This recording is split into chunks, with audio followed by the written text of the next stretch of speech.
आज की इस वीडियो में हम आपको रामायण से जुड़ी ऐसी ही 15 बातों के बारे में बताने जा रहे हैं जिनके बारे में आप शायद ही जानते होंगे। तो चलिए अब बिना देरी के मिलकर जानते हैं रामायण से जुड़े इन 15 रहस्यों के बारे में। पहला, वाल्मीकि से भी पहले हनुमान जी ने लिखी थी रामायण। मित्रों, जैसा कि हम सभी जानते हैं कि वाल्मीकि ने रामायण धर्म ग्रंथ की रचना की थी, लेकिन आपको जानकर हैरानी होगी कि वाल्मीकि जी से पहले ही प्रभु श्री राम के अनन्य भक्त हनुमान जी ने राम कथा की रचना अपने नाखूनों से एक शिला पर की थी। इस बात का पता जब वाल्मीकि को चला तो उन्होंने उसे शिला यानी कि पत्थर को जाकर देखा और उस पर हनुमान जी द्वारा राम कथा का वर्णन देख वो हैरान रह गए। फिर उन्होंने हनुमान जी से कहा, हे पवन सुत, आपसे अच्छा राम की कथा का वर्णन कोई कर ही नहीं सकता और आपकी रचना के सामने मेरा लेखन कुछ भी नहीं है। ये सुन हनुमान जी ने सोचा कि वाल्मीकि जी कवि हैं और प्रभु श्री राम के भक्त भी हैं। उनके अनुसार अगर उनकी रचना मेरी रचना के समान सुंदर नहीं है तो भी क्या हुआ, उसमें भी तो मेरे प्रभु श्री राम की महिमा का ही वर्णन है। इसके बाद हनुमान जी ने अपनी लिखी हुई राम कथा की शिला उठाई और उसे समंदर में फेंक दिया और इतिहास में रामायण लिखने के लिए वाल्मीकि का नाम अमर हो गया।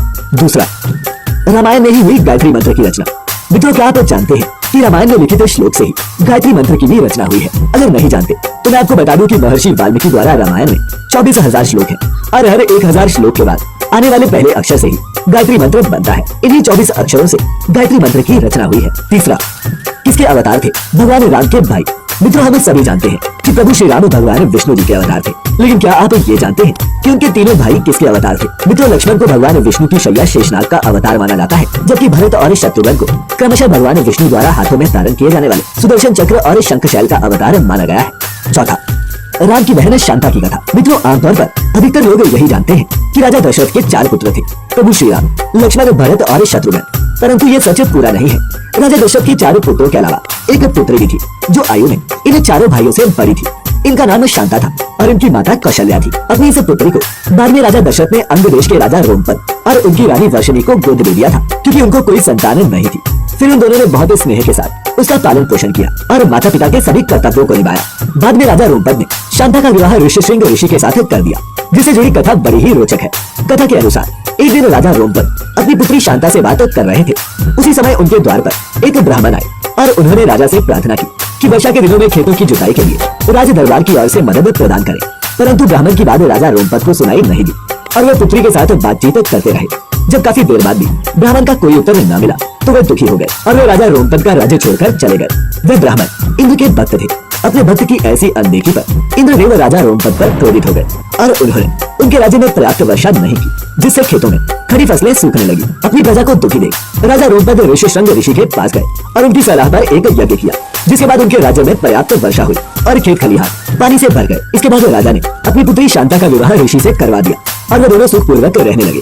बाद में ऋषिशृंग ने अयोध्या नरेश दशरथ के लिए पुत्र कामेष्ठी यज्ञ किया था, जिसके बाद उन्हें 4 पुत्रों की प्राप्ति हुई। पांचवा, क्या था सीता के स्वयंवर का कारण? मित्रों, रामायण के अनुसार एक बार बचपन में ही माता सीता ने शिव धनुष पिनाका को उठा लिया था। ये देख मिथिला नरेश राजा जनक ने उसी समय ये तय कर लिया था कि वे अपनी पुत्री का विवाह ऐसे वीर से करवाएंगे जो इसे शिव धनुष को मेरी पुत्री की तरह आसानी से उठा सके। यही कारण था सीता के स्वयंवर में यही शर्त रखी गई और जो उसे शिव धनुष को उठा पाया उसी ने सीता से विवाह भी किया। और जैसा कि आप सभी जानते हैं कि भगवान राम ने उस शिव धनुष को उठाकर माता सीता से विवाह किया था। छठा, रावण भी पहुंचा था सीता के स्वयंवर में। मित्रों, आपको बता दूं कि उस समय के कई राजा सीता के स्वयंवर में भाग लेने जनकपुर पहुंचे थे, जिसमें रावण भी मौजूद था। ऐसा माना जाता है कि मंदोदरी के रोकने के बावजूद लंका नरेश रावण सीता के स्वयंवर में पहुंचा था, परंतु उस समय के सबसे शक्तिशाली योद्धा के रूप में जाने जाने वाले रावण भी अन्य राजाओं की तरह शिव धनुष पर प्रत्यंचा चढ़ाने में असफल रहे थे। सातवां, सीता स्वयंवर में प्रयुक्त भगवान शिव के धनुष का नाम। मित्रों, अधिकतर जनमानस ये तो जानते हैं कि प्रभु श्री राम का विवाह देवी सीता से एक स्वयंवर में शिव के धनुष पर प्रत्यंचा चढ़ाने और जीतने के बाद हुआ था, लेकिन बहुत ही कम लोगों को ये पता है कि उस स्वयंवर में प्रयुक्त हुए शिव धनुष का नाम क्या था। तो आपको बता दें कि सीता स्वयंवर में प्रयुक्त हुए शिव धनुष का नाम पिनाका था। आठवां, लक्ष्मण का एक नाम गुदाकेश भी। मित्रों, रामायण के अनुसार जब राम, लक्ष्मण और सीता 14 वर्ष के वनवास के लिए गए तो वन में लक्ष्मण अपने भैया और भाभी की रक्षा के उद्देश्य से कभी भी नहीं सोए। इसी कारण लक्ष्मण का नाम गुदाकेश पड़ा। ऐसा माना जाता है कि वन में पहली रात को जब श्री राम और माता सीता सो रहे थे तो उनके सामने निद्रा देवी प्रकट हुई। तब लक्ष्मण ने निद्रा देवी से अनुरोध किया कि वे उन्हें ऐसा वरदान दे जिससे उन्हें वनवास के दौरान 14 वर्षों में कभी भी नींद न आए, ताकि वे अपने प्रिय भाई और भाभी की रक्षा कर सके। लक्ष्मण के मुख से ऐसी बातें सुनकर और भाई प्रेम को देखकर निद्रा देवी बहुत प्रसन्न हुई और बोली, हे लक्ष्मण, अगर तुम्हारे बदले में कोई 14 वर्ष तक सोने को तैयार हो तो मैं तुम्हें ये वरदान दे सकती हूँ। तब लक्ष्मण ने उन्हें अपनी पत्नी उर्मिला के पास भेजा, जहाँ उनकी पत्नी उर्मिला ने लक्ष्मण के बदले सोना स्वीकार कर लिया और वो पूरे 14 वर्षों तक सोती रही। 9वां, भगवान कृष्ण की मृत्यु का रहस्य रामायण में इस प्रसंग का विस्तार से वर्णन किया गया है कि बाली और सुग्रीव के युद्ध के बीच भगवान राम ने पेड़ के पीछे से छिपकर बाली पर बाण चलाया था, जिससे बाली की मृत्यु हो गई। लेकिन बहुत कम लोग ये जानते हैं कि इसी युद्ध में भगवान विष्णु के कृष्ण अवतार के देह त्यागने का रहस्य भी छिपा हुआ था। दरअसल बाली की मृत्यु के बाद जब ये बात उनकी पत्नी तारा को पता चली कि श्री राम ने छिपकर उनके पति का वध किया है, तो उसने क्रोध में आकर प्रभु श्री राम को ये श्राप दे दिया कि जिस प्रकार उसके पति की मृत्यु हुई है, ठीक उसी प्रकार अगले जन्म में आपकी भी मृत्यु होगी। और महाभारत में हमें इस बात का उल्लेख मिलता भी है कि एक शिकारी के बाण लगने के बाद ही भगवान श्री कृष्ण ने देह त्यागी थी। 10वां, ऋषिराज जामवंत भी भगवान राम से करना चाहते थे द्वंद्व युद्ध। दरअसल मित्रों, ऐसा माना जाता है कि उस समय ऋषिराज जामवंत से ज्यादा शक्तिशाली और योद्धा कोई भी नहीं था। परंतु जब जामवंत को ये बात पता चली कि भगवान राम से शक्तिशाली मनुष्य इस सृष्टि में कोई नहीं है, तो वो मन ही मन सोचने लगा कि उसे अपने जैसा शक्तिशाली योद्धा युद्ध करने के लिए आखिर मिल गया। परंतु जब वह युद्ध के उद्देश्य से प्रभु श्री राम के पास पहुंचा, तो भगवान राम ने ये कहते हुए युद्ध करने से मना कर दिया कि उनके पास अभी युद्ध करने का समय नहीं है, क्योंकि वे अपनी पत्नी सीता की तलाश कर रहे हैं। परंतु ऋषिराज जामवंत जब युद्ध के लिए बार बार भगवान राम को ललकारने लगा, तब भगवान राम ने वचन दिया कि वह अगले जन्म में उनकी ये इच्छा पूरी करेंगे। और फिर अगले जन्म यानी कि श्री कृष्ण अवतार में उन्होंने जामवंत की ये इच्छा पूरी भी की। 11वां, ब्रह्मचारी होने के बावजूद भी था हनुमान जी का एक पुत्र। मित्रों, हनुमान जी के बेटे का नाम मकरध्वज है। हनुमान जी का ये बेटा एक शक्तिशाली मछली से पैदा हुआ था। ये तब हुआ जब लंका को पूरी तरह जलाने के बाद भगवान हनुमान अपनी पूंछ को समंदर में डुबा रहे थे। ऐसा माना जाता है कि उस समय मकरध्वज नाम की मछली ने उनका पसीना निगल लिया, जिसके बाद ही उनके पुत्र मकरध्वज का जन्म हुआ। 12वां, रावण का नाम कैसे पड़ा? मित्रों, रावण को पहले दशानन के नाम से जाना जाता था। रावण बहुत बड़ा शिव भक्त था और लंका के राजा बनने के बाद एक बार वह भगवान शिव से मिलने उनके निवास स्थान कैलाश पर्वत पहुंच गया।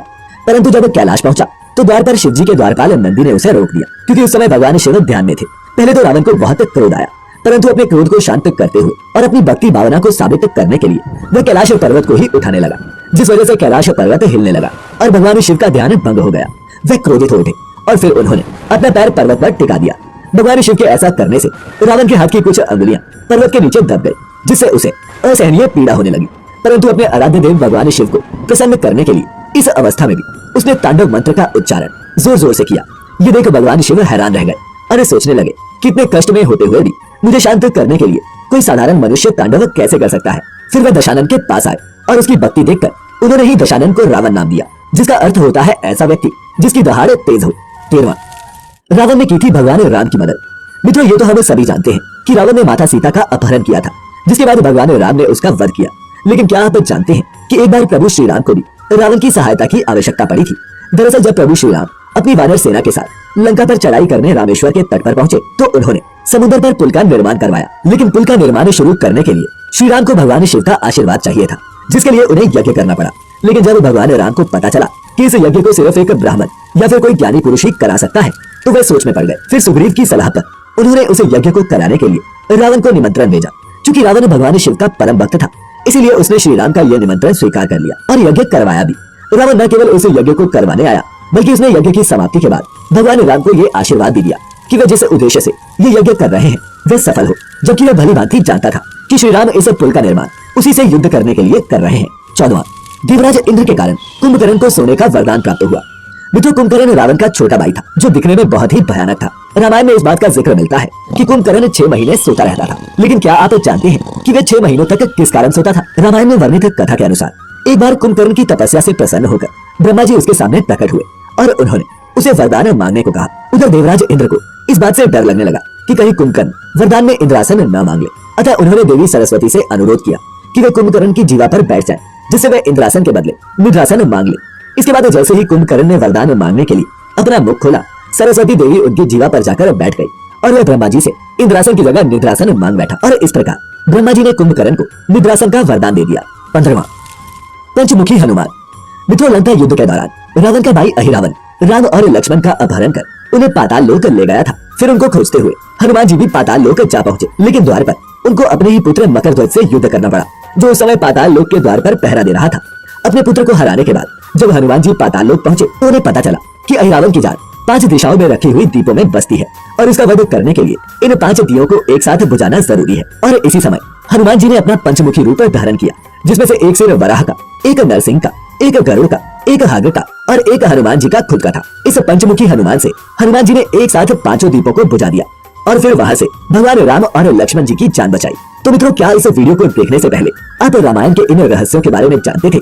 अगर हाँ, तो हमारे साथ नीचे कमेंट से जरूर साझा करें। साथ ही ऐसी ही और भी आध्यात्मिक और धार्मिक वीडियोस देखते रहने के लिए सब्सक्राइब करना ना भूलें the Divine Tales YouTube channel, और फेसबुक पर देखने वाले लाइक करें हमारा Facebook page the Divine Tales Hindi. फिलहाल आज के लिए बस इतना ही। अब इजाजत दें। आपका बहुत बहुत शुक्रिया।